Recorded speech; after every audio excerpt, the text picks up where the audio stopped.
우리는 지난 시간에 신앙생활이라는 것이 영적 전투라는 사실을 살펴보았습니다. 예수 그리스도를 내가 삶 가운데 주인으로 구주를 영접하면 우리는 영적 전쟁에 임하게 되어 있습니다. The moment I embrace Jesus as my Lord and Savior, I enter into the spiritual warfare, battle. We do have a spiritual battle that we face the moment we come to know the truth and embrace the truth as my truth. 지난 시간에 사도 바울이 우리를 향해서 주신 강한 권면의 말씀을 우리가 다시 한번 떠올릴 때 예수를 믿기는 믿는데 정말로 잘 믿는 것이 생각한 것처럼 쉽지 않다라는 것을 그 사실을 우리가 직면하게 됩니다. 너무도 어렵습니다. 왜냐하면 우리의 약점을 너무도 잘 알고 있는 우리의 원수된 마귀가 24시간 또는 1년에 365일 내내 쉴 틈 없이 우는 사자처럼 우리를 공격해 오기 때문에 그렇습니다. 우리가 지지난주에 살펴봤던 10절 말씀과 오늘 또 11절 말씀을 다시 한번 읽어보면 한번 같이 한 목소리로 읽어보겠습니다. 시작. 끝으로 너희가 주 안에서와 그 힘의 능력으로 강건하여지고 마귀의 관계를 능히 대적하기 위하여 하나님의 전신갑주를 입으라. 자, 여기 보면 하나님의 전신갑주를 입으라라고 말을 하고 있습니다. 마지막 때의 마지막으로 정말 이 에베소서 서신을 마무리하면서 우리에게 주어진 성도들의 삶 가운데 우리가 피할 수 없는 영적 전쟁이 우리가 임하고 있다는 사실을 말하면서 하나님의 전신갑주를 입으라라는 명령을 우리에게 주어지고 있는데요. 여기서 말하는 이 전신갑주를 입으라라고 할 때 이 동사의 시제는요, 현재 진행형으로 되어 있음을 말씀을 드렸었습니다. 즉 성도에게 있어서 저와 여러분은 어제만이 아니라 그리고 오늘뿐만이 아니라 매일매일 하나님의 전신갑주를 현재형으로 입어야 한다는 말씀입니다. 또 지난 시간에 우리가 살펴봤던 내용을 우리가 다시 한번 그 생각을 해본다면 우리가 임하는 이 영적 전쟁, 이 영적 전투의 그 대상이 누구인지에 대해서도 우리에게 분명하게 선언하고 있었음을 우리가 보게 됩니다. 12절 말씀인데요, 같이 한번 읽어보실까요? 시작. 우리의 씨름은 혈과 육을 상대하는 것이 아니요 통치자들과 권세들과 이 어둠의 세상 주관자들과 하늘에 있는 악의 영들을 상대함이라. 자, 우리의 싸움의 대상이 누구입니까? 사람이 아닙니다. 통치자들과 권세자들, 이 어둠의 세상 주관자들과 하늘에 있는 악의 영들을 상대하는 것이에요. 사람의 통치자가 아닙니다. 통치하는 세력을 갖고 있는 악한 영을 말합니다. 권세를 갖고 있는 악의 영을 말합니다. 어둠의 세상을 주관하는 영을 말합니다. 하늘에 있는 이 악한 영들을 상대로 싸우는 것이에요. 즉 영적인 존재, 우리를 어떻게 해서든지 하나님에게로부터 멀어지도록 하는 사단이 우리가 싸워야 하는 대상임을 분명하게 선언하고 있다라는 사실입니다. 자, 사랑하는 성도 여러분, 여러분은 이 전쟁, 이 영적 전쟁에서 승리하는 삶을 살아가고 계십니까? 정말 여러분의 가슴에 손을 넌지시 얹어보시고요, 솔직하게 스스로 물어보시기 바랍니다. 그리고 제가 지금 드리는 질문 가운데 한번 자문해 보시면 좋겠습니다. 한번 답해 보시기 바랍니다. 나는 과연 가정에서도 나의 직장에서도 어디 언제 어디서든지 하나님의 말씀을 묵상하며 그 말씀대로 살아가기 위해 몸부림치고 있는가요? 나는 과연 매일매일의 삶 속에서 하나님의 통치하신 가운데 살아가고 있습니까? 나는 정말로 예수님을 닮아가고 있으며 주위의 다른 사람들이 나의 삶을 볼 때 정말 예수님을 믿고 싶어하는 그러한 모습이 가득한 인생이 되고 있습니까? 여러분, 이 질문들 앞에서 조금도 망설임 없이 네라고 대답할 수 있는 사람은 그리 많지 않을 것입니다. 그러하다면 그 이유가 어디에 있을까요? 우리는 승리하는 삶을 살아가는 존재가 되었음에도 불구하고 승리하는 삶을 살아가기는커녕 패배를 반복하는 삶을 살아가고 있기 때문에 그렇습니다. 하나님의 사랑으로 서로 사랑하라는 명령이 주어졌습니다. 너무도 잘 알죠. We are commanded to love one another with the love that we have received from God. 그런데 그럼에도 불구하고요, 누군가를 사랑으로 품기는커녕 한번 틀어져서 미운 감정이 생기면 어떻게 됩니까? 끝까지 그 사람이 믿습니다. 저 사람만 내 인생에서 사라져 버린다면 정말로 속이 시원할 텐데 하면서 오늘도 여전히 그 사람이 내 눈에 띄는 순간 마음 가운데 미움이 치솟게 됩니다. 하나님과의 친밀한 관계를 방해하는 우상들이 여전히 내 삶 속에 있음을 내가 압니다. 그럼에도 불구하고 여전히 그 우상들을 끊어내지는 않은 채 살아가고 있어요. 아직도 우상들을 내 삶 가운데 두고 살아가고 있지는 않습니까? 반복적으로 행하는 잘못된 습관이 있습니다. 그런 습관들 때문에 하나님의 친밀한 관계가 깨지는 것을 내가 너무도 잘 알고 있지만 그 습관을 끊어내지 못한 채 오늘도 하나님과 친밀한 관계 가운데 동행하지 못하고 있는 것이 혹시 저와 여러분의 현실은 아닌가요? 사랑하는 성도 여러분, 하나님께서는 오늘 말씀을 통해서 우리를 승리하는 삶으로 초청하십니다. 아니, 우리에게 승리하는 삶으로 이미 초청하셨습니다. 자, 그런데 어째서 나는 왜 패배하는 삶만을 반복하고 있는 것일까요? 여러분, 근데 그보다 더 심각한 문제가 하나 있습니다. 정말로 심각한 문제는요, 가장 큰 문제는 이제는 패배하는 삶에 너무나 익숙해져 버렸다라는 사실이 큰 문제입니다. 그냥 당연히 그런 거지라고 여기며 살아갑니다.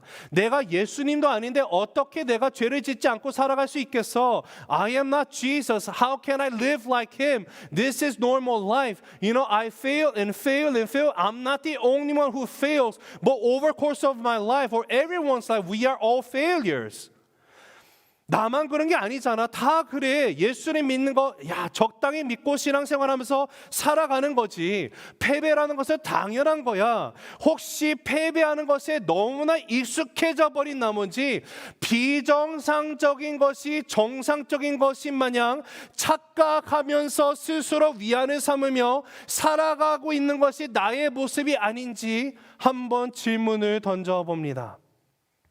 사랑하는 성도 여러분, 승리의 삶을 살아가는 것이 정상의 모습이에요. 예수 그리스도로 내가 구주를 영접하는 순간 나는 승리할 수밖에 없는 인생을 살아가는 것이 정상의 모습인데, 아니, 비정상의 모습은요, 패배자로 살아가는 것이 비정상입니다. 성도에게 있어서는. 그런데 어찌된 영물인지 비정상인 것이 정상으로 여겨지며 살아가는 그런 신앙의 모습으로 우리가 살아가고 있는지 오늘 이 아침 함께 우리 자신을 되돌아봤으면 좋겠습니다. 그런데 사랑하는 성도 여러분, 저와 여러분에게 정말로 감사한 것은요, 오늘 말씀을 통해서 하나님께서 다시 한번 우리는 승리하는 삶을 살아갈 수 있다라고 말씀하신다라는 사실입니다. 우리를 승리하는 삶으로 초청하시며 하시는 하나님의 말씀이 무엇인지 우리가 귀를 기울였으면 좋겠는데요, 뭐라고 말씀하시는가 봤더니 그러므로 너희는 하나님의 전신갑주를 취하라 라고 말씀하셨습니다. 즉 머리부터 발끝까지 오직 하나님의 능력을 입을 때 비로소 우리는 승리하는 삶을 살아갈 수 있다라는 사실이에요. 자, 그러하다면 이 전신갑주라는 것은 도대체 무엇일까요? 구체적으로 이 전신갑주, 하나님이 우리에게 허락하셨다라는 이 전신갑주를 우리가 취하라고 하시는데, 이 전신갑주가 갖고 있는 의미가 무엇인지를 우리가 함께 나누도록 하겠습니다. 오늘 이 시간에는 6가지를 다 나눌 수가 없기 때문에 앞으로 한 3주간에 걸쳐서 2가지씩 우리가 나눠서 살펴보는 은혜를 나누도록 하겠습니다. 자, 그러면 지금 우리에게 주어지신 하나님이 주신 이 전신갑주의 6가지 가운데 가장 최우선적으로 우리에게 주어진 전신갑주는 무엇입니까? 첫째는 진리의 띠입니다. 한번 같이 읽으실까요? 시작. 진리의 띠. 한 번 더 읽습니다. 시작. 진리의 띠. 자, 14절 상반절을 읽도록 하겠는데요, 읽습니다. 시작. 그런즉 서서 진리로 너희 허리띠를 띠고. 최우선적으로 지금 우리가 입어야 되는 전투복을 말하는데요, 여기서 최우선 제일 먼저 나오는 것이 진리의 띠, 쉽게 말하면 벨트를 착용하라는 겁니다. 자, 근데 여러분 한번 이런 생각해 보시는지 모르겠어요. 여러분은 이 지금 그 14절에서 17절까지 나와 있는 이 전신갑주의 순서들을 보면은요, 진리의 띠가 나오고요, 그 다음에 의의 흉배가 나오고요, 평안의 칠이 나오고, 구원의 투구가 나오고, 믿음의 방패가 나오고, 성령의 검이 나옵니다. 그런데 이 순서들을 살펴보면서 혹시 이런 생각 드신 적 있는지 모르겠어요. 저는 솔직히 보면 약간 좀 김이 셉니다. 아니, 지금 사단과 영적 전쟁을 하라고 하는데 내가 지금 싸워야 되는 대상이 사람이 아니라 정말로 막강한 내 힘으로 이길 수 없는 사단과 내가 싸워야 되는데, 그러면 하나님 나에게 구원의 투구를 쓰게 하시고 그 다음에 뭐 믿음의 방패를 들고 성령의 검을 들고 나가서 무찔러라, 이렇게 말하는 순서로 나오면 오히려 내가 좀 더 이게 이해가 갈 것 같은데, 지금 말씀하시는 것이 최우선적으로 명령하시는 것에 벨트를 착용하라고 하시는 것이 저에게는 정말로 솔직히 약간 갸우뚱하게 됩니다. 아니, 벨트가 뭐가 그렇게 대단할까요? 벨트가 없으면 전쟁 못하는 겁니까? 왜 벨트를 먼저 이야기를 하고 있을까요? 자, 이것을 이해하기 위해서는요, 이 말씀을 기록했을 때 사도 바울이 구체적으로 무엇을 떠올리고 있었는지를 우리가 정확하게 이해를 해야지만 알 수가 있습니다. 자, 여러분이 이미 잘 아는 것처럼, 그리고 지지난 시간에 제가 함께 나눴던 것처럼, 사도 바울이 지금 하나님의 전신갑주를 입으라라는 이 명령을 주어졌을 때 지금 말하는 것은요, 로마 시대 로마 병사가 그 전쟁터에 나가기 위해서 완전 무장을 하고 있는 그 병사의 모습을 연상을 하고 있음을 우리가 압니다. 그리고 사실 여기 헬라어 원문을 보면은요, 진리의 허리띠라는 이 단어가 명사로 나와 있지 않고요, 대신에 분사형으로 쓰여져 있습니다. 실질적으로 이것을 직역을 한다면 무슨 뜻이냐면요, 진리로 여러분의 허리를 동여매십시오라는 뜻을 갖고 있어요. 자, 그 당시 로마 사람들의 그 의상을 생각해 보면 이렇습니다. 지금 제가 여러분 앞에 서서는 양복을 입고 있죠. 바지와 뭐 안에 와이셔츠, 넥타이, 그리고 위에 겉, 이거 뭐죠? 이거 뭐라 하죠? 네, 그 거시기를 입고 있어요. 자, 근데 로마 시대도 우리와 같이 이렇게 옷을 위아래로 입고 있었을까요? 그 당시에는요, 한 통으로 되어 있었습니다. 영어로 표현하면 투닉이에요, 투닉. 치마는 아니지만 치마 같은 무릎에서 허벅지 사이까지 오는 이 정도 되는 한 통으로 되어 있는 이 투닉이라는 것을 입고 살았습니다. 그래서 여러분이 로마 제국의 그런 역사적인 뭐 전쟁 영화라든지 로마 시대 제국을 그 배경으로 한 영화들을 보면 평상시에 로마 사람들이 입고 있는 이 투닉을 보면 되게 그럴싸하게 좀 멋이 있습니다. 그리고 이 투닉에다 이렇게 걸어 다니면 이렇게 팔랑팔랑 거리죠. 나풀나풀.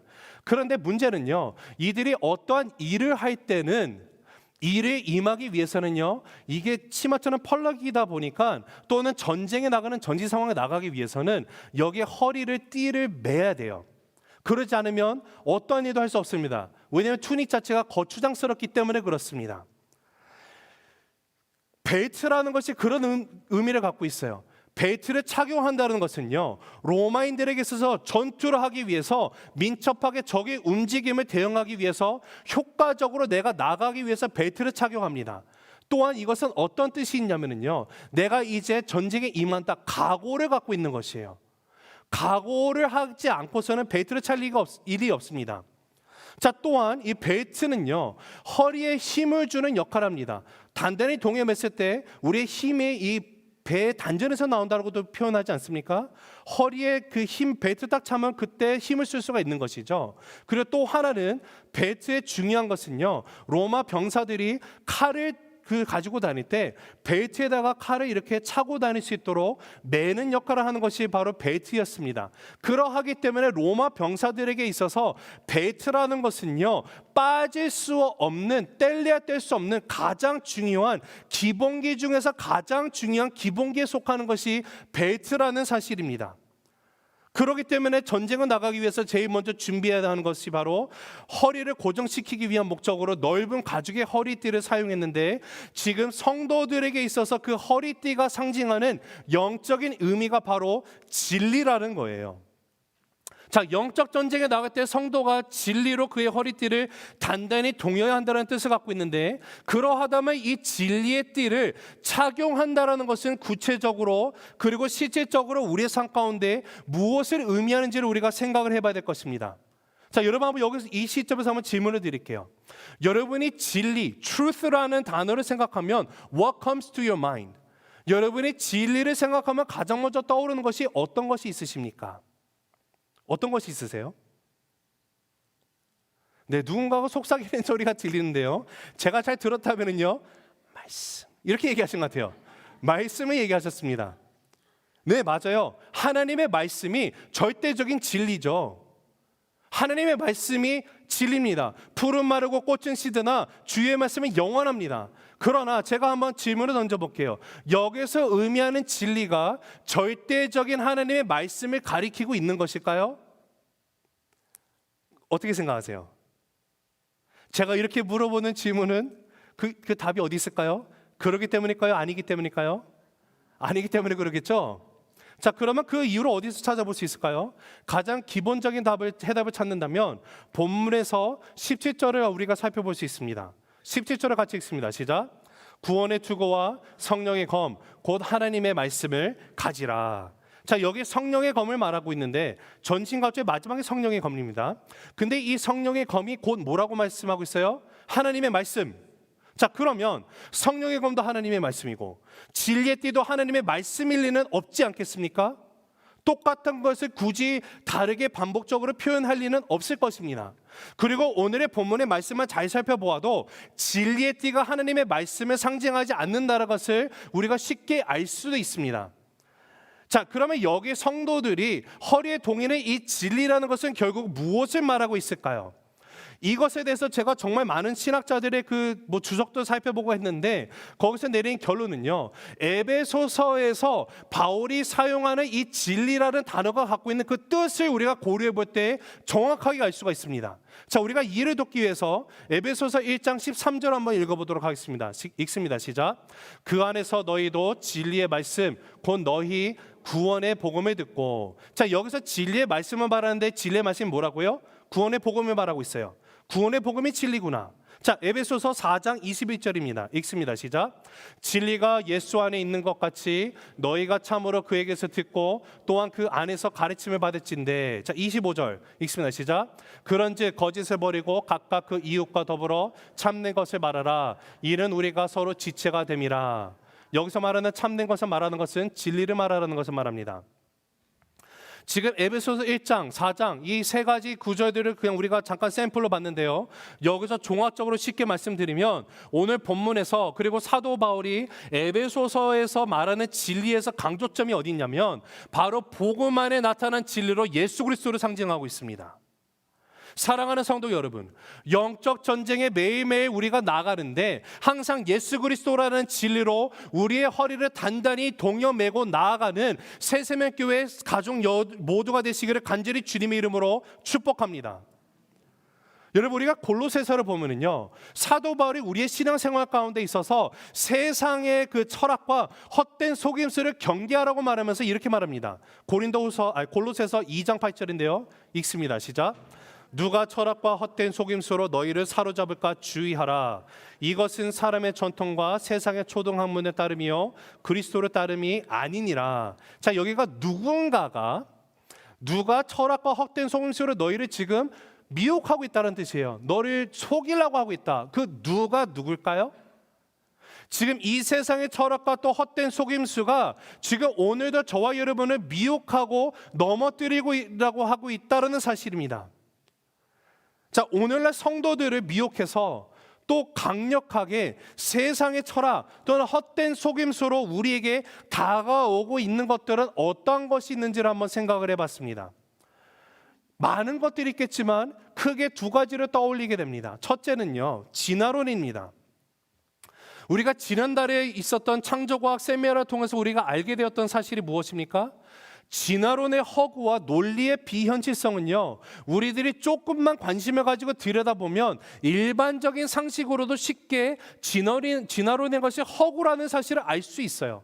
그런데 문제는요, 우리가 초등학교에서부터 초등학문을 배우면서부터 나도 모르게 진화론이라는 것이 세뇌됩니다. 진화론이 마치 과학적인 사실인 것처럼 믿도록 우리는 미혹이 돼버렸습니다. 그러하다 보니까 그 결과물이 무엇입니까? 창조주 하나님을 믿지 못하게 하는 거예요. 창조주를 부인하게 만드는 진화론은요, 세상의 초등학문이라고 말해도 틀린 말이 아닐 것입니다. 우리 자녀들이요, 교회에서 자랄 때는요, 하나님이 창조하셨구나라고 믿고 나아가는데 학문이 고등학문 올라가면 올라갈수록 특히 대학교 가서 그 학문을 접하고 나갈 때 세상의 지식이 박사학위를 갖고 있는 교수님들이 진화가 맞다라고 말하는 그 사실을 그 이야기를 듣고 나갈 때 거기서 완전히 믿음이 뿌리째 흔들려 버립니다. 또 다른 것이 무엇이 있을까요? 오늘날 21세기를 살아가는 포스트 모던 시대를 우리가 생각해 볼 수 있어요. 포스트 모더니즘. 여러분, 포스트 모더니즘이라는 것은요, 제가 이전에도 한번 나눴던 것처럼 서로를 존중하며 솔직히 서로 존중하는 것도 아니에요. 그냥 존중하는 척을 합니다. 그러면서 뭐라고 말하냐면 절대적인 진리라는 것은 없다라고 말해요. 절대 진리를 부정하는 것이 포스트 모던 시대의 특징입니다. 이런 거예요. 예수를 믿는 것이나 부처를 믿는 것이나 모하마트를 믿는 것이라든지 아니면 힌두교의 어떤 신을 믿는 것이든지 그냥 다 믿는 것이 귀한 것이다. 그냥 착하게 살면 돼. 꼭 예수만 믿어야 되는 거 아니야 라고 말하는 것이 포스트 모던 시대예요. 포스트 모더니즘입니다. 그러다 보니까 포스트 모더니즘에 빠져있는 크리스찬들도요, 어떻게 말하냐면 내가 말하는 길은 예수 그리스도지만 당신이 말하는 길도 맞는 것 같습니다 라고 이야기를 해요. 아주 심각한 문제입니다. 너도 옳고 나도 옳다 보니까 예수만이 구원에 이르는 유일한 길이라고 말하지 말라라는 주장이에요. 이것이 포스트 모더니즘이에요. 그들이 진리는 여러 가지가 있는 것이 상대적인 진리이기 때문에 절대 진리라는 것은 있을 수가 없다라고 단언을 합니다. 근데 이것을 우리가 얼핏 들으면요, 무척 합리적으로 들립니다. 누군가에게, 상대방에게 내가 뭔가 공격이나 어떤 그런 악감정을 주지 않고 상처를 주지 않고자 하는 배려심이라고도 말하고 이렇게 포장을 합니다. 그러나 포스트 모던 시대에 그런 상대적인 진리를 추구하고 살아가는 사람들의 특징이 있어요. 인생이 더욱더 불안감에 사로잡혀 있게 됩니다. 젊은이들을 보면은요, 자기 인생의 허리를 꽉 동여 줄 그 진리의 허리띠에 대한 목마름이 더 커져 있으면 보게 돼요.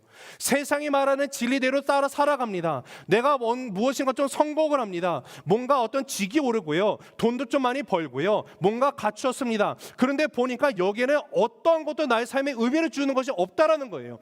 허무감을 느끼게 됩니다. 왜 그럴까요? 절대적인 진리가 빠져있기 때문에 그래요. 여러분, 홍수가 나면 마실 물이 없다고 하죠.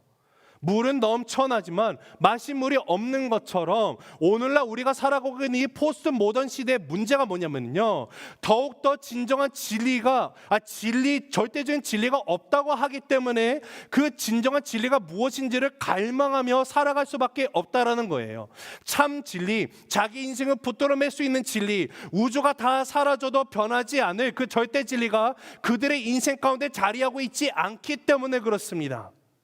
자, 사랑하는 성도 여러분, 사단은요, 오늘도 저와 여러분을 거짓말로 다가오고 있습니다. 속이고 있습니다. 거짓된 아비가 우리에게 다가와서 엉뚱한 것들로 인해서 너희들의 인생을 단단히 여기에 고정하고 붙들고 있으면 돼. 그러면 너는 인생 가운데 성공하는 것이야. 사단은요, 소유의 많은 물질적인 풍요를 누리기 위해서 우리의 인생이 물질의 돈에 든든하게 해줄 것이라는 믿음을 믿게끔 심어놓습니다. 내 마음이 원하는 대로 더 많이 내가 행할 수만 있다면 정말로 행복해질 것 같이 우리를 부추기고 있습니다. 온갖 매력적인 환경들과 조건들을 만들어 놓고요, 거기에 우리를 완전히 그냥 다 묶어 놓고 있습니다. 바로 그때 예수님께서 오셔서 우리에게 하시는 말씀 우리는 기억을 해야 돼요. 예수님이 뭐라고 말씀하셨습니까? 요한복음 8장 32절 같이 읽어보실게요. 시작. 진리를 할지니 진리가 너희를 어떻게 한다고요? 할렐루야. 진리가 너희를 자유롭게 하리라. 근데 이 진리가 무엇입니까? 이 진리가 누구입니까? 예수님이 요한복음 14장 6절에서 이렇게 또 얘기하셨죠. 읽습니다. 시작. 예수께서 이르시되 내가 곧 길이요 진리요 생명이니 나로 말미암지 않고는 아버지께로 올 자가 없느니라. 믿으십니까? 사랑하는 성도 여러분, 예수님만이 우리들을 구원에 이르게 할 수 있는 참된 진리심을 믿으시기 바랍니다. 우리가 한글 성경을 보면은요, 한글 문법상에 정관사를 쓰지 않아요. 그 정관사 있죠.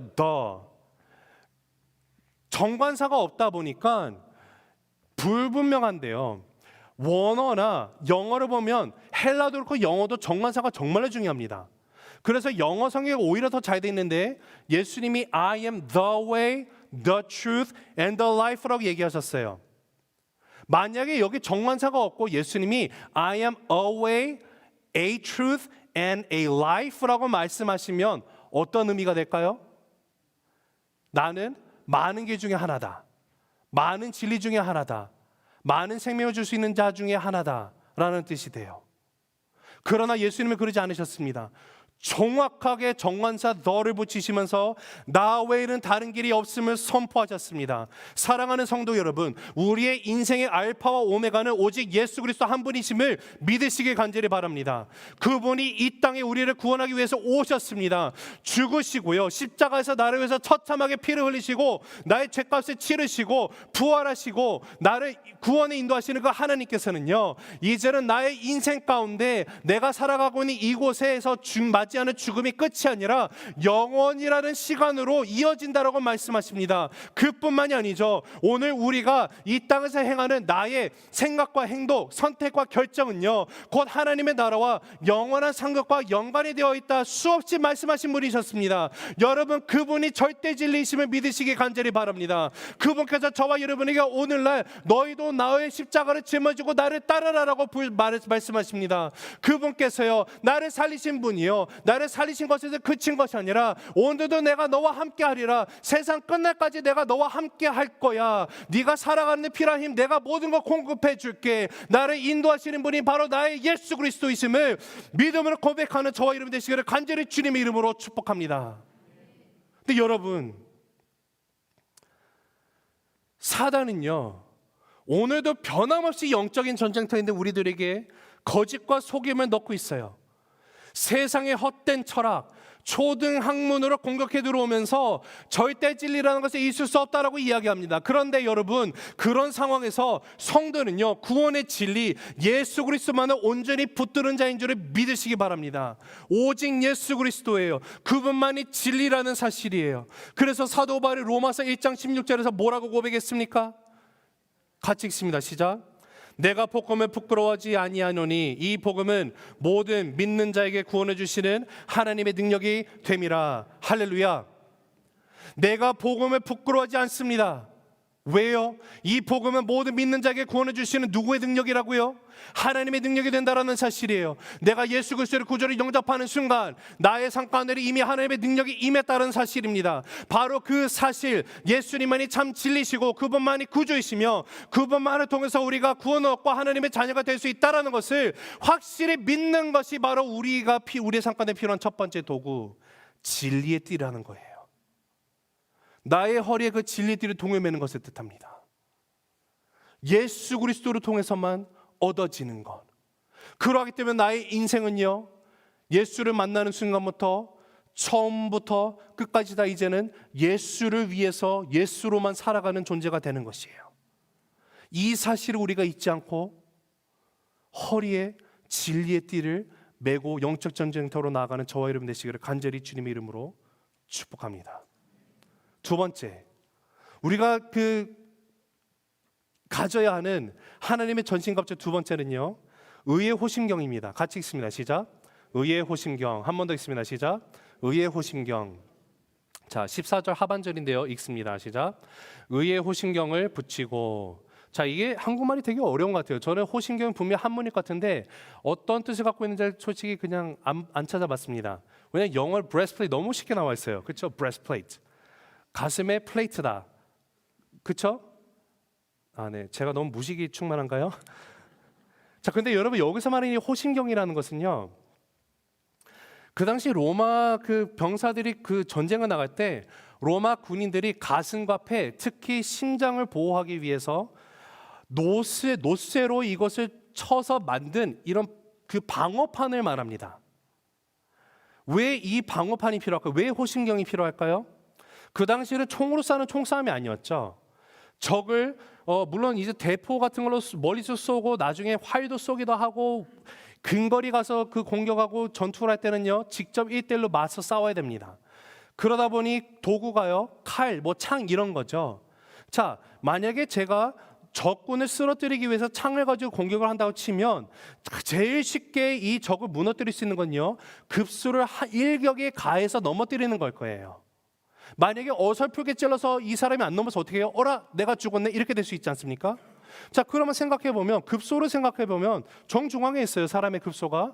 자, 목을 찌르면 될 것 같은데 목은 이게 좀 범위가 거시기 하고, 자, 근데 이 가슴팍 보니까 어마 정말 넓네. 만약에 제가 나오면 아버지 타격이 될 것 같아요. 그렇죠? 넓네. 찌를 곳이 많아요. 자, 그러면 이게 창이 찔러 들어오는데 내가 무방비의 상태가 될 수 있기 때문에 그런 창과 칼의 찌름을 막기 위해서 필요한 것이 지금 노쇠를 쳐서 펴서 만든 방어판이에요. 그것이 바로 호심경입니다. 자, 근데 여러분, 그러면 하나님이 왜 그것을 의의 호심경이라고 지금 부르고 계실까요? 그것은요, 우리의 가슴 부위가 우리에게서 가장 중요한 심장이기 때문이고, 가장 삶 가운데 심장에 멎은 사람이 죽지 않습니까? 가장 중요한 것이 여기 있기 때문에 그렇죠. 그리고 오늘 우리가 내세우는 하나님의 의가요, 사단의 그 공격을 막아내는 방어막이 되기 때문에 그렇습니다. 여러분, 이게 정말로 굉장히 의미심장한 거예요. 자, 오늘 저와 여러분이 신앙의 여정을 걸어가면서 점점 승승장구하는 것이 아니라 더욱더 점점 무기력해지곤 하는 것을 경험합니다. 자, 그러면 한번 또 질문을 던져봐야겠죠. 왜 나는 신앙생활 가운데 무기력함 가운데 살아갈까? Why am I always being defeated in my Christian walk? What is the reason behind? 가장 큰 이유가 무엇일까요?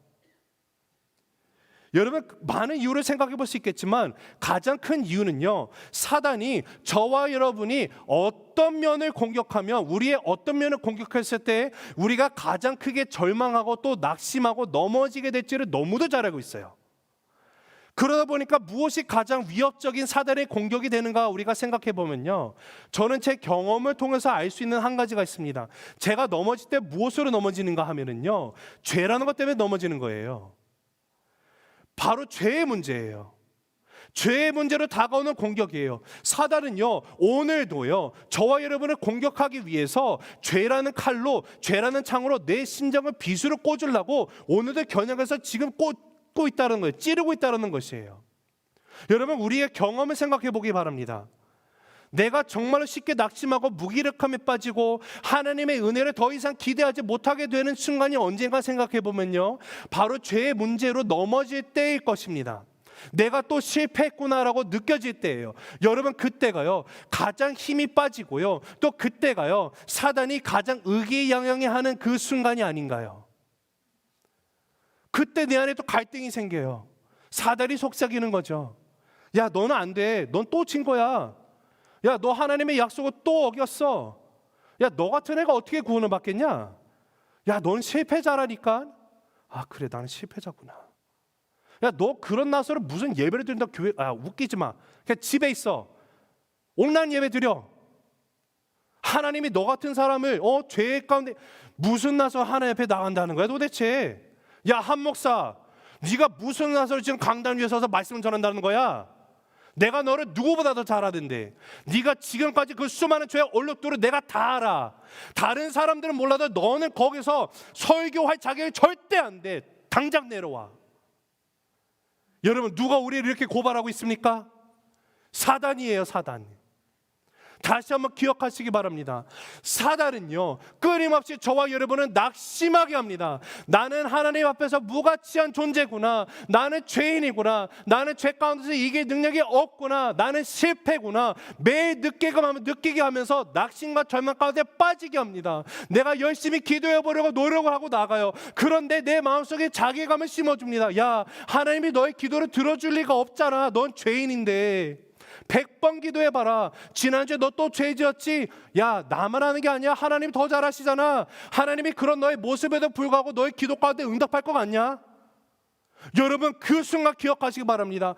그것이 바로 우리의 심장부를 노리고 있는 사단의 단창이라는 것이에요. 그리고 그 순간 우리가 내놓아야 되는 것이 하나가 있는데, 바로 오늘 본문 가운데 말하고 있는 의의 호심경이라는 것이에요. 내 심장, 내 생명을 든든히 보호해 줄 수 있는 것은요, 의의 호심경이라는 사실입니다. 사랑하는 성도 여러분, 오늘 우리가 그동안 했던 나의 의로운 행위로는요, 주님 앞에 내가 설 수 있는 자격이 전혀 없습니다.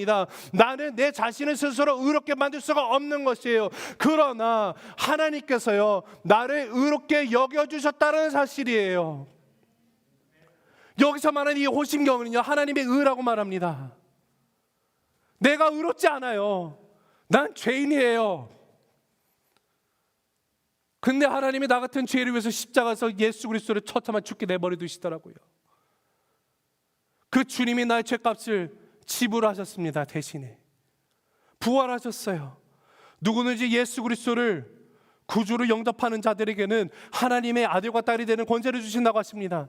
만일 내가 내 입으로 주를 예수라 시인하고 하나님이 그를 죽은 자 가운데서 살리셨다는 것을 믿는다고 하면 너희는 구원에 이를 것이다, 구원을 받으리라 라고 로마서 10장 9절에서 말씀하고 있지 않습니까? 여러분, 이것이 바로 우리가 에베소서 앞부분에서 살펴봤던 내용에 해당하기도 합니다. 우리가 다시 한번 생각을 해본다면, 자, 에베소서 1장 7절 한번 읽어보겠습니다. 시작. 우리는 그리스도 안에서 그의 은혜의 풍성함에 따라 그의 피로 말미암아 속량 곧 죄사함을 받았느니라. 아멘. 지금 누구의 은혜로 인해서예요? 그리스도 예수 안에서 발견되는 은혜입니다. 근데 이 은혜가 그냥 간당간당하게 주는 겁니까? 아니에요. 은혜가 풍성하다고 말합니다. 은혜의 풍성함에 따라서 누구의 피로 인해서요? 예수 그리스도의 피였기 때문에 나의 죄가 속량되었다라는 것이에요. 죄사함을 받았다라는 것이에요. 자, 에베소서 2장 8절 9절을 또 보겠습니다. 읽습니다. 시작. 너희는 그 은혜에 의하여 믿음으로 말미암아 구원을 받았으니 이것은 너희에게서 난 것이 아니요 하나님의 선물이라. 행위에서 난 것이 아니니 이는 누구든지 자랑하지 못하게 함이라. 아멘. 사랑하는 성도 여러분, 나에게서 나는 것이 아니에요. 하나님 아버지로부터 나는 거예요. 하나님이 나에게 주신 선물이라고 말합니다. 여러분, 물론 사단은요, 오늘도 끊임없이 저와 여러분은 정죄하려 될 것입니다. 끊임없이 공격할 것입니다. 너는 죄인이야. 너는 아무것도 할 수 없어. 야, 네가 그러고 집사냐? 네가 그러고 목사야? 너는 아무것도 할 수 없는 죄인이야. 그로 인해서 우리를 주저하게끔 만드는 것이 바로 사단이에요. 그러나 기억하시기 바랍니다.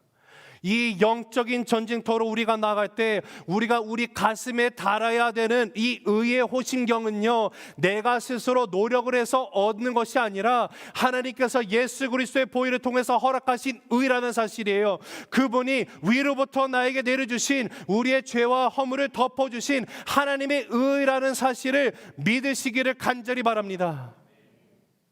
여러분, 로마서를 보면은요, 로마서 7장을 보면, 그 고린도 후서를 봐도 그렇고요, 사도 바울이 정말로 인간적인 모습을 우리가 보게 됩니다. 우리가 사도 바울을 생각하면 정말로 어떻게 보면 정말 어떻게 내가 사도 바울처럼 살아갈 수 있을까? 얘는 이분은 사도 바울은 아무튼 여기는 되게 특별한 사람이니까 이렇게 살 수 있는 거지. 나 같은 사람은 아니야. 그냥 예수님만 믿고 천국 가는 것도 감사한 일이지 뭐. 여러분, 이렇게 타협하고 들지 않습니까, 우리가? 근데 사도 바울이요, 과연 우리와 다른 어떤 특출한 모습이 있었기 때문에 그렇게 살아갔을까요? 로마서 7장 한번 살펴볼게요. 자, 19절에서 25절까지인데요. 한번 같이 읽어보실까요? 시작. 내가 원하는 바 선은 하지 아니하고 도리어 원치 아니하는 바 악은 행하는도다. 만일 내가 원하지 아니하는 그것을 하면 이를 행하는 자는 내가 아니요 내 속에 거하는 죄니라.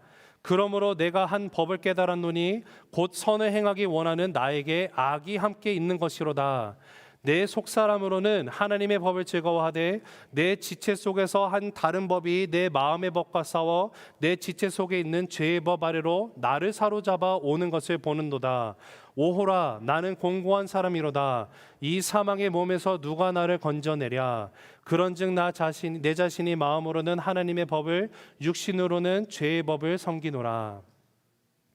여러분, 지금 이게 우리가 그냥 딱딱하게 그냥 읽어 내려가니까요 잘 안 와닿으시잖아요.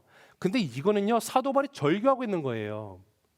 사도 바울의 절규입니다. 사도 바울의 너무도 솔직한 고백이에요. 내가 예수 그리스도를 믿었는데 I now have Christ in me, but I still live in this flesh that is weak. This is Paul's cry towards sin. 매일매일마다 절규하는 모습이에요. 마음으로는 하나님의 법을, 그러나 육신의 법은, 육신으로는 죄의 법을 섬긴다라고 말하고 있는 거예요. 여러분, 이런 사도 바울의 이런 솔직한 고백 앞에서 나는 그렇지 않습니다라고 부인을 하며 자유를 누릴 수 있는 자가 과연 누가 있겠습니까? 여러분, 예수를 믿는다고 하면서도요, 나는 여전히 세상을 향하고 있어요. 나는 여전히 육신의 정욕을 쫓고 있습니다. 이생의 자랑을 쫓습니다. 안목의 정욕을 짰습니다. 여전히 나의 마음속에는요, 수없이 많은 죄악들로 가득 차 있고요, 저지르며 살아갑니다. 지금 사도 바울이 바로 그 자리에서 고민하며 서서 울부짖고 있는 고백이 바로 로마서 7장 19절 25절이에요. 결코 나의 행위, 내가 만들어 놓은 의를 내세워서는 사단의 공격을 막아낼 길이 없다라는 거예요. 그게 바로 저와 여러분, 그리고 사도 바울과 모든 믿는 크리스찬들의 현주소라는 사실입니다.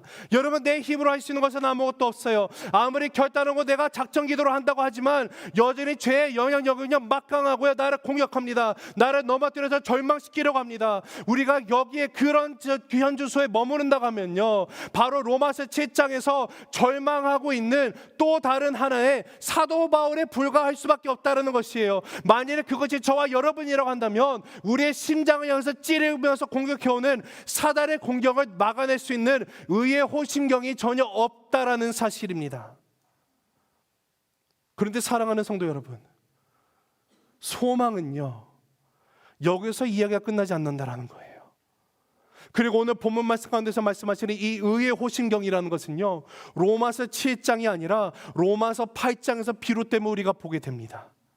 정말 절망 중에 그 죄 가운데 내가 넘어지는 것을 해서 씨름하며 울부짖고 있는 이 사도 바울의 절규의 목소리가요, 8장에 가서 갑자기 뒤바뀌게 됩니다. 어떻게 바뀌었을까요? 한번 같이 읽어보실게요. 8장 1절 2절 시작. 그러므로 이제 그리스도 예수 안에 있는 자에게는 결코 정죄함이 없나니 이는 그리스도 예수 안에 있는 생명의 성령의 법이 죄와 사망의 법에서 너를 해방하였음이니라. 아멘. 믿으십니까? 여러분, 이 로마서 7장과 8장 사이에 엄청난 일이 일어났어요. 어떤 일이 일어났습니까? 죄 중에 있었던 우리들에게 하나님께서 예수 그리스도를 십자가에 처참하게 내어주시고 그 피를 흘리시긴 그 십자가를 바라보실 때 십자가에 묻어있는 예수 그리스도의 보혈 때문에 우리들의 죄를 그분의 보혈로 덮어버리셨다는 거예요. 이것이 바로 출애굽에 나오고 있는 유월절의 은혜가 아닙니까? 그러므로 이제 그리스도 예수 안에 있는 자들에게는, 예수 그리스도 안에 있는 성도들에게는 결단코 결코 정죄함이 있을 수가 없다라는 것이에요. 여러분, 물론 우리는 죄인입니다. 하지만 우리가 예수를 믿을 때 당신의 그 어린 양의 보혈로 인하여서 그 보혈의 우리를 덮어 우리의 모든 죄를 사해 주시고 이제는 마치 내가 아무 죄가 없는 존재로 인정해 주시고 아예 죄가 없다고 선언해 주신 사실이 바로 이 십자가에서 흘리신 예수 그리스도의 보혈이에요. 이것이 바로 우리가 에베소서 1장에서부터 우리가 살펴봤었던 하나님이 우리에게 주신 은혜, 값없이 주신 칭의의 사건입니다. 그렇습니다. 하나님은요, 이제 더 이상 저와 여러분을 우리가 죄인이지만 죄인이라 부르지 않습니다.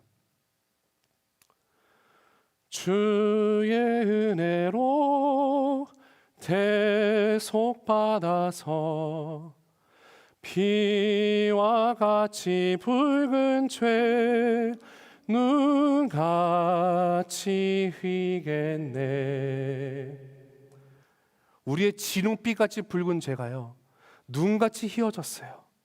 우리가 그것을 은혜라고 부릅니다. 로마서 8장 31절에 34절 말씀을 한번 보겠습니다. 우리 함께 이 말씀 보고 말씀을 마무리하겠습니다. 같이 읽습니다. 시작. 그런즉 이 일에 대하여 우리가 무슨 말 하리요? 만일 하나님이 우리를 위하시면 누가 우리를 대적하리요? 자기 아들을 아끼지 아니하시고 우리 모든 사람을 위하여 내주신 이가 어찌 그 아들과 함께 모든 것을 우리에게 주시지 아니하겠느냐? 누가 등이 하나님께서 택하신 자들을 고발하리요? 의롭다 하신 이는 하나님이시니 누가 정죄하리요? 할렐루야. 누가 등이 하나님께서 택하신 자들을 고발하리요? 여러분, 사단은 오늘도 저와 여러분을 고발하려 듭니다. 그러나 그 누구도 우리를 고발할 수 있는 자가 없습니다. 왜요?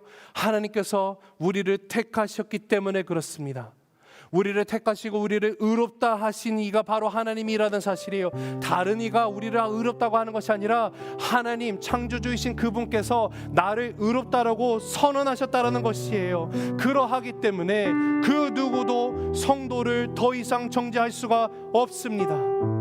사랑하는 성도 여러분, 지금 사도 바울이 그 하나님의 의, 하나님이 주신 이 의의 호신경을 붙이고 나서 서 있는 모습이 상상이 되십니까? 7장에서는요, 죄로 인해서 날마다 넘어지는 그런 자괴감에 빠져 있는 모습이었습니다. 그러나 나의 삶 가운데 나를 의롭게 하신 그 하나님의 의, 아니 로마서 1장 17절에서 말하는 것처럼 복음에는 하나님의 의가 나타나서 믿음에 이르게 하나니 기록된 바 오직 의인은 믿음으로 말미암아 살리라 함과 같으니라 한 그 고백이 사도 바울이 깨달아지게 되는 거예요. 복음으로 인해서, 십자가로 인해서 하나님의 의가 드러났다는 것은요, 이전에 제가 설명드렸던 것처럼 하나님이 의로우신 분이시다, 공의의 하나님이시라는 그 사실이 나타나게 됩니다. 어떻게요? 예수 그리스도가 처참한 십자가에 죽을 수밖에 없었어요. 그러나 또한 그 동전의 다른 면은요, 예수님이 나를 위해서 십자가에서 보혈을 흘리심으로 인해서 이제는 내가 죄인이 아니라 하나님의 의로 나를 그냥 덮어버리신 거예요. 벗을 수도 없어요. 하나님이 그냥 강권적으로 그냥 덮어주신 거예요. 그래서 나를 바라보실 때 너는 나의 의로운 아들 딸이야. 여러분, 이것이 바로 오늘 모든 크리스찬들이 가슴에 붙이고 나가야 되는 의의 호신경입니다. 말씀을 맺습니다. 여러분, 우리가 원튼 원치 않든 예수님을 구주로 영접하는 순간 우리는 영적 전쟁에 임한 존재가 되었습니다. 예수님을 모를 때는요, 사들이 공격할 필요가 없어요. 그러나 내가 예수님을 알게 되고 내가 예수님을 나의 삶의 주인으로 모시다 보니 이제는 사단이 나를 어떻게 해서든지 나를 넘어뜨리려고 나를 고발하려 들며 나를 정죄하며 나를 넘어뜨리며 죄의 창으로 나를 찌르려고 합니다. 이 영적 전쟁 가운데 우리가 승리할 수 있는 길은 단 하나입니다. 바로 하나님의 전신갑주를 입어야만 합니다. 머리에서부터 발끝까지 하나님의 능력으로 가득 채워질 때 우리는 비로소 이 영적 전쟁 가운데 승리할 수 있음을 믿으시기 바랍니다. 그러나 이 영적 하나님 주신 전신갑주는요, 제일 먼저 진리의 띠를 매야만 합니다. 이 진리는 예수 그리스도예요. 나를 위해서 이 땅에 오시고 십자가에서 나의 죄를 대신해서 속량하기 위해서 십자가를 죽으시고 보혈을 흘려주신 예수 그리스도가 이제는 나의 삶의 주인이 되었습니다. 이제는 내가 예수 그리스도가 십자가 못 박혀 죽었기 때문에 내가 내 안에 살아있는 것이 아니라 오직 예수 그리스도만이 살아계십니다. 이 고백이 참된 나의 삶의 고백이 될 때 더 이상 내가 내 힘으로 내 스스로 살아가는 것이 아니라 예수 그리스도의 능력으로 살아가는 존재가 되었다라는 사실, 여러분, 그러하기 때문에 매일 아침 일어나시면은요, 거울을 바라보시면서 이렇게 선포하시기 바랍니다. 이제는 내가 죽었고 내 안에 예수 그리스도만이 살아계십니다. 예수님이 나를 위해서 십자가에서 죽으시고 부활하시고 나의 죄를 그 죄값을 지불해 주심으로 인해서 나는 하나님의 사랑받는 자녀입니다. 너는 하나님이 사랑하는 아들이야. 너는 하나님이 사랑하는 딸이야. 그 누구도 너를 하나님의 손에서 끊을 수 있는 자가 없어. 여러분, 의의 호신경, breastplate of righteousness, 혀가 꼬입니다. 의의 호신경이에요. 여러분, 오늘도 사단은 우리를 넘어뜨리려 할 거예요. 예배 마치고 나가는 순간 주차장에서 싸움이 일어날 수 있어요. 참 신기하죠? 은혜 받고 나가는데 주차장에서 운전을 왜 이따구로 해? 싸우기 시작을 합니다. 자녀들에게 괜히 화내요. 피곤하다는 이유로. 엄마 배고파. 너는 뱃속에 거짓말 들었냐? 이러면 하지 마시고요. 여러분, 어떤 공격이 온다 할지라도 여러분 거기 넘어지지 마시기 바랍니다. 사단이 죄라는 창으로 우리의 심장을 후벼 팔려고 할 것입니다. 여러분, 거기에 속아 넘어가지 마세요. 이제는 내가 죄인이 아니라 하나님의 의가 나를 덮어버렸기 때문에 나는 의인이 되었습니다. 야, 너는 죄인이야. 너 같은 자를 하나님이 뭐 기도 들어주시겠어? 포기해. 그냥 그렇게 살아. 적당히 살다 천국 가면 되지. 사단의 속임수예요. 넘어가지 않으시기 바랍니다. 양심이 있으면 생각해봐. 야, 네가 만약에 하나님이라면 너 같은 죄인을 들어주시겠냐? 사단의 음성이에요. 넘어가지 마시기 바랍니다. 그러한 순간에 하나님이 우리에게 허락하신 것이 뭐라고요? 의의 호신경을 붙이시기 바랍니다. 내가 행한 어떠한 일 때문이 아니라 예수 그리스도가 행해주신 그 놀라운 십자가 때문에 하나님이 나에게 주어지신 의의 호심경, 그래서 나는 의인이 되었음을 믿는다라고 선포하시기 바랍니다. 야이 사단아 물러갈지어다. 네가 말하는 모든 속셈을, 너의 모든 공격은 나에게 통할 수가 없다. 네가 아무리 나를 고발하라 한다 할지라도 내가 하나님 안에 속해 있고 주가 나를 부르시고 주께서 나를 의롭다고 여기셨는데 네가 어떻게 나를 고발할 수 있겠느냐? 떠나갈지어다 선포하시기 바랍니다. 기도하시겠습니다.